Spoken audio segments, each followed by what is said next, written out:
નમસ્કાર, પલ એક્સપ્રેસ ન્યૂઝમાં આપનું સ્વાગત છે। 80માં સ્વાતંત્ર્ય પર્વની સુરતમાં ભવ્ય ઉજવણી કરાઈ। સુરતના ચોક બજાર ખાતે આવેલ ઐતિહાસિક કિલ્લા ખાતે મેયર માયાબેન માવાણીના હસ્તે ધ્વજવંદન કરાયું। સુરત મનપા દ્વારા આ વખતે સેન્ટ્રલ ઝોન વિસ્તારમાં ધ્વજવંદન કાર્યક્રમ યોજાયો હતો, જેમાં વિશેષ સિદ્ધિ પ્રાપ્ત થયેલા મહાનુભાવોને પ્રમાણપત્રો એનાયત કરાયા, જ્યારે ફાયરના જવાનોને શિલ્ડ આપી સન્માન કરાયું હતું। 140 કરોડ સંકલ્પનું પર્વ છે। સ્વતંત્રતાનો આ પૂર્વ સામૂહિક સિદ્ધિ અને ગર્વ અને ઉત્સાહથી ભરેલું છે। દેશ સતત એકતાની ભાવનાને મજબૂત બનાવી રહ્યો છે।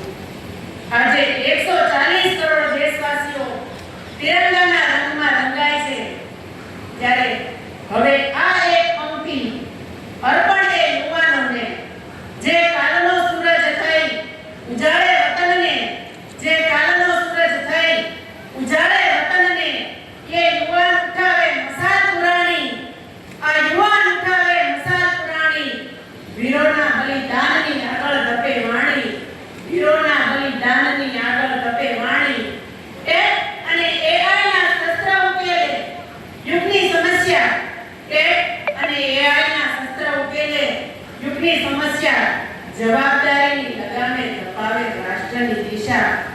રાષ્ટ્ર પ્રથમના મંત્રે ધબકે અડગ આત્મવિશ્વાસ, રાષ્ટ્ર પ્રથમના મંત્રે ધબકે અડગ આત્મવિશ્વાસ, વિશ્વ ફલક પર ગુંજે ભારતનો જય જયનાદ, ભારતનો જય જયનાદ।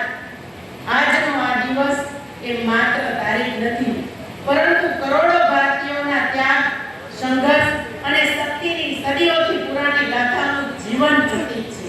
બેડી તોડવા કાજે એ સ્વપ્ન સાકાર થાય, આજ નારીના રાજે એ સ્વપ્ન સાકાર થાય, આજ નારીના રાજે। આત્મનિર્ભર ભારત એ સૌનું ઋણ ચૂકવે, ખુદના બળે ઊભો એ શહીદોને પૂજે, ખુદના બળે ઊભો એ શહીદોને પૂજે। સન 1947માં 15મી ઓગસ્ટના દિવસે ભારતના સુવર્ણ ઇતિહાસમાં અંકિત થઈ ગયો હતો, ત્યારે ભારત બ્રિટિશ શાસનની આઝાદી મળી હતી।